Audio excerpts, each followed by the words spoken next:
कहानी अब तक। गौतम और रोहित दो बहुत गहरे दोस्त। हायर स्टडीज के लिए दोनों ने एक ही कॉलेज में एडमिशन लिया। नया कैंपस, नई जिंदगी और बहुत सारे सपने। सब कुछ ठीक चल रहा था जब तक एक दिन रोहित ने गौतम को कॉलेज का एक सीक्रेट रास्ता नहीं दिखाया। एक ऐसा रास्ता जहां से दोबारा आने का गौतम का मन ही नहीं करता। गौतम ने रोहित से कहा, इस बार तो आ गए, लेकिन हम यहां कभी दोबारा नहीं आएंगे। पर शायद कुछ जगहें ऐसी होती हैं जहां से निकलना इंसान के हाथ में नहीं होता। कुछ दिन बाद क्लास के बाहर खड़े गौतम को कुछ अजीब आवाजें सुनाई देने लगीं। आवाजों का पीछा करते हुए वो एक बंद दरवाजे के पास पहुंचा। जैसे ही गौतम ने उस दरवाजे का हैंडल छुआ, उसे वो बर्फ जैसे ठंडा महसूस हुआ और उस पल जैसे कुछ गलत हो चुका था। एक और दिन गौतम लाइब्रेरी में पढ़ रहा था। अंधेरा होने से पहले सारे स्टूडेंट्स वहां से निकल गए। लाइब्रेरी में गौतम बिल्कुल अकेला रह गया। बाहर निकलते वक्त उसने देखा कॉलेज का मेन गेट बंद था।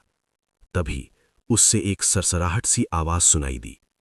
डरते डरते गौतम ने आवाज का पीछा किया और जो उसने देखा उसने उसकी रूह हिला दी। उसके सामने कॉलेज गार्ड की लाश पड़ी हुई थी और उसी पल गौतम ने महसूस किया कोई उसके बिल्कुल पीछे खड़ा है। जब उसने मुड़कर देखा, वहां था एक काला साया। न चेहरा, न आंखें, सिर्फ अंधेरा और धुआं। उस साये ने गौतम पर हमला किया और अब गौतम उस काले साये से बचते हुए अंधेरे कॉरिडोर्स में भाग रहा है। सवाल सिर्फ इतना है, क्या गौतम बच पाएगा? अब आगे। डर के मारे गौतम वहां से भागकर फिर से तीसरे फ्लोर पर आ गया। उसकी सांसें तेज थीं, पूरा शरीर पसीने से भीग चुका था। दिल इतनी जोर से धड़क रहा था जैसे सीने से बाहर निकल आएगा। वो लड़खड़ाते कदमों से लाइब्रेरी की तरफ बढ़ने लगा। लाइब्रेरी की तरफ जाते हुए उसकी नजर अचानक उस दरवाजे पर पड़ी जहां से कुछ दिन पहले उसे अजीब आवाजें सुनाई दी थी। आज वो दरवाजा खुला हुआ था। गौतम भाग रहा था, लेकिन फिर भी वो लाइब्रेरी तक पहुंच नहीं पा रहा था। उसके कानों में पीछे से आती हुई भारी कदमों की आवाज गूंज रही थी। हर कदम पहले से ज्यादा भारी और ज्यादा करीब। उसमें पीछे मुड़ने की हिम्मत नहीं थी। अचानक उसने अपने कान बंद कर लिए और पूरी ताकत से चिल्लाया। सिर्फ एक पल के लिए सब कुछ शांत हो गया, बिल्कुल शांत। गौतम ने धीरे से पीछे मुड़कर देखा। वहां कोई नहीं था। वो अपनी हिम्मत जोड़कर आगे बढ़ा और लाइब्रेरी के अंदर चला गया। अंदर जाते ही उसकी नजर उस कंप्यूटर पर पड़ी जिस पर वो कुछ देर पहले काम कर रहा था। कंप्यूटर की स्क्रीन अपने आप ऑन और ऑफ हो रही थी, जैसे कोई अंधेरे में बैठकर हंस रहा हो। तभी अचानक लाइब्रेरी की लाइट्स फ्लिकर होने लगी। एक बार, दो बार, फिर एक साथ सारी लाइट्स बंद हो गई। अब सिर्फ कंप्यूटर स्क्रीन की रोशनी थी, ठंडी, नीली और जख्मी सी रोशनी। स्क्रीन का ब्लिंक करना अब हंसने जैसा लग रहा था। गौतम का दिल डर के मारे जोर से धड़कने लगा। वो घबराकर लाइब्रेरी से बाहर निकला और दरवाजा बंद करने लगा। तभी जिस कॉरिडोर में वो खड़ा था, वहां दूर सामने एक लाइट फ्लिकर हुई। उस रोशनी के बीच गौतम ने एक साया देखा। साये का आकार इंसान जैसा था, लेकिन उसकी लंबाई सीधी सीलिंग तक पहुंच रही थी। उसका शरीर जैसे काले धुएं से बना हो, ना चेहरा, ना आंखें, सिर्फ अंधेरा। गौतम चौंक कर बस उसे देखता रहा। कॉरिडोर के बीच गौतम और उस साये के दरमियान 8 या 9 लाइट्स लगी हुई थी और अचानक सारी लाइट्स एक साथ बंद हो गई। उसी पल किसी चीज ने आकर गौतम को जोर से टक्कर मारी। वो जमीन पर गिर गया। दिल की धड़कन रुक सी गई। कुछ पल बाद लाइट्स फिर से जल उठी। गौतम उठकर खड़ा हुआ। उसने मुड़कर देखा, वहां कोई नहीं था। उसने कांपते हाथों से अपनी घड़ी देखी। रात के 11 बज रहे थे। उससे पहले गौतम कुछ सोच पाता, दूर की आखिरी लाइट फ्लिकर हुई और फिर बंद हो गई। उस जगह पूरा अंधेरा छा गया। फिर एक एक करके बाकी लाइट्स भी बंद होने लगी। अंधेरा जैसे जिंदा हो, जैसे सब कुछ निगलते हुए उसकी तरफ बढ़ रहा हो। जैसे ही अंधेरा गौतम के पास पहुंचने वाला था, उसने एक कदम आगे बढ़ाया और जैसे ही उसका पैर जमीन को छूने वाला था, उसने देखा वो बिल्डिंग के बाहर दीवार से लगकर खड़ा है। उसका अगला कदम सीधा तीसरे फ्लोर से नीचे गिरने वाला था। गौतम ने तुरंत पैर पीछे खींच लिया। उसकी सांसें अटक गईं। ये कैसे हुआ? उसने चारों तरफ देखा। बिल्डिंग के अंदर जाने का कोई रास्ता ही नहीं है। तभी उसे एक कमरे से चमकती हुई रोशनी दिखाई दी। वही कमरा जहां से पहली बार आवाजें आई थीं। उसको नजरअंदाज करते हुए बिना कुछ समझे गौतम धीरे धीरे दीवार से चिपकता हुआ आगे बढ़ने लगा। उसे याद आया कॉलेज के बैक साइड की दूसरी सीढ़ी, वही जिसका रास्ता रोहित ने उसे दिखाया था। गौतम उस सीढ़ी की तरफ धीरे, बहुत धीरे बढ़ने लगा। हर कदम के साथ उसे ऐसा लग रहा था जैसे हवा भी सांस लेना भूल गई हो। जब गौतम उस जगह पर पहुंचा तो उसके पैरों के नीचे से जमीन खिसक सी गई। सीढ़ी तो टूटी हुई थी, बस टूटे हुए पत्थर और नीचे अंधेरा। लेकिन बिल्डिंग के अंदर जाने का एक रास्ता था। गौतम कांपते कदमों से अंदर चला गया। अंदर जाते ही जैसे वक्त ने सांस रोक ली। गौतम की नजर सीधा अपनी घड़ी पर गई। घड़ी में टाइम था 10:55। गौतम के चेहरे का रंग उड़ गया, क्योंकि कुछ देर पहले जब उसने घड़ी देखी थी तब 11 बज चुके थे। वक्त पीछे कैसे जा सकता है? इसी सवाल के साथ गौतम ने धीरे से अपनी नजर उठाई और उसके होश उड़ गए। उसके बिल्कुल सामने वो खुद खड़ा था। बिल्कुल उसी के जैसे कपड़े, उसी तरह का चेहरा, उसी तरह की आंखें और उसके उस पार वही काला साया। जैसे ही गौतम कुछ सोच पाता, लाइट्स फिर से एक एक करके बंद होने लगी। हर बंद होती लाइट के साथ दिल और तेज धड़कने लगा। तब गौतम ने देखा पास्ट के गौतम के पीछे से एक भयानक आकृति निकल रही थी। उसका चेहरा किसी अमानवीय शैतान जैसा, आंखें गहरी, दांत बाहर निकले हुए और शरीर इंसानी हद से काफी ज्यादा बड़ा। वो आकृति बिना आवाज के पास्ट वाले गौतम के बिल्कुल पास पहुंची और पीछे से एक जोरदार वार किया।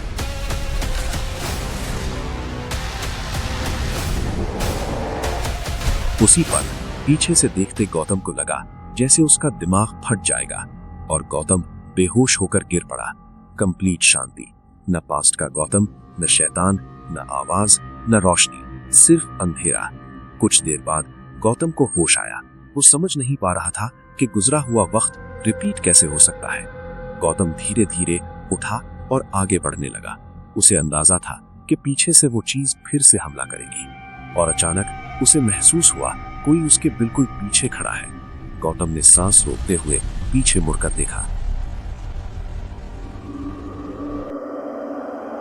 शैतान अब बिल्कुल नजदीक था, इस बार और भी ज्यादा भयानक। सिर्फ उसकी आंखें चमक रही थीं, बाकी पूरा शरीर घने अंधेरे में डूबा हुआ। उसके दांत सड़े हुए और उसके शरीर से आती बदबू सांस लेना मुश्किल कर रही थी। लेकिन अब गौतम का सारा डर जैसे खत्म हो चुका था। शैतान ने पहला वार किया, गौतम बच गया। दूसरा वार, इस बार भी गौतम ने खुद को संभाल लिया। इसी बीच उसे अचानक याद आई वो चमकती हुई चीज जो उसने पहले बाहर देखी थी। थोड़ा सोचने पर एक बात बिल्कुल साफ हो गई। उस चमकती चीज का आकार बिल्कुल वैसा ही था जैसा निशान गार्ड के शरीर पर बना हुआ था। गौतम हर वार से बचता हुआ उस कमरे तक पहुंचा और उस चमकती चीज को उठाया। वो चीज सितारे जैसी थी, शायद कोई पुराना यंत्र। जैसे ही गौतम ने यंत्र को हाथ में लिया, शैतान जोर जोर से चीखने लगा और पागलों की तरह गौतम की तरफ दौड़ पड़ा। गौतम ने अपनी आंखें बंद कर लीं और उसके हाथ अपने आप आगे बढ़ गए। अगले ही पल यंत्र के अंदर से कुछ निकला, चेन जैसा, लेकिन उसमें से धुआं निकल रहा था। गौतम ने आंखें खोली तो देखा शैतान के पैर उस चेन से बंध चुके थे। गौतम ने यंत्र को अपने दोनों हाथों में पकड़ा और सामने बढ़ा दिया। इस बार यंत्र के हर कोने से धुएं वाली चेन निकली और शैतान को पूरी तरह जकड़ लिया। शैतान चिल्ला रहा था, तड़प रहा था। गौतम अपनी पूरी ताकत से यंत्र पकड़े हुए था।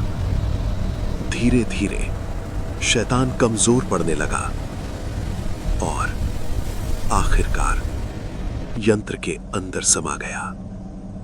सारी आवाजें बंद। इन सब में गौतम बहुत ज्यादा थक गया था, जैसे उसके शरीर की सारी ताकत खत्म हो गई हो, और गौतम वहीं पर गिर गया और बेहोश हो गया।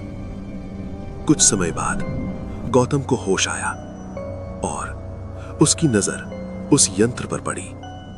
उसने उसे उल्टा किया। वहां कुछ मंत्र जैसे लिखा था और उसके ऊपर एक वार्निंग लिखा था, क्लेशस्य आह्वानम, मतलब मुसीबत का बुलावा। गौतम को संस्कृत की थोड़ी समझ थी। अब उसे सब कुछ समझ आने लगा। शायद किसी ने गलती से इस मंत्र को पढ़ लिया था और शैतान आजाद हो गया था। लेकिन जो गौतम के साथ हुआ वो अभी भी उसके समझ से बाहर था।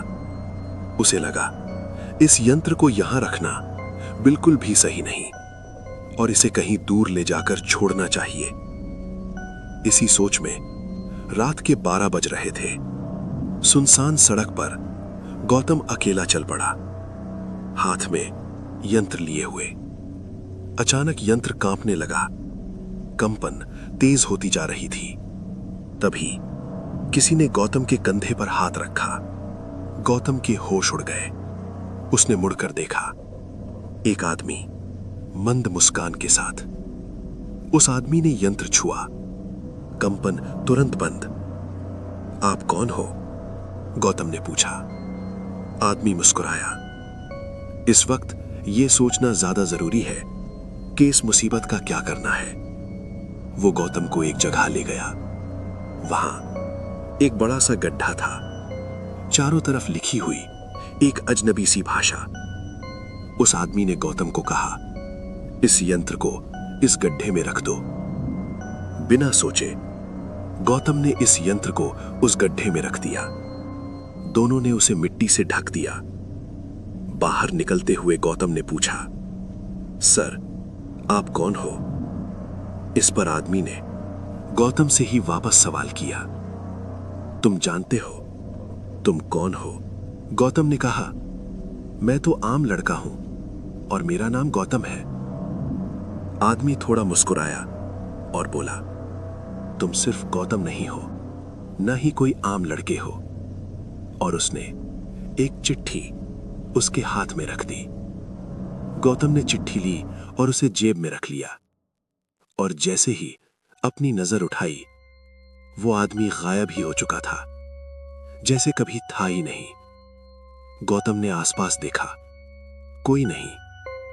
उसे लगा ये सब उसका भ्रम था। सब कुछ भूलकर वो घर चला गया।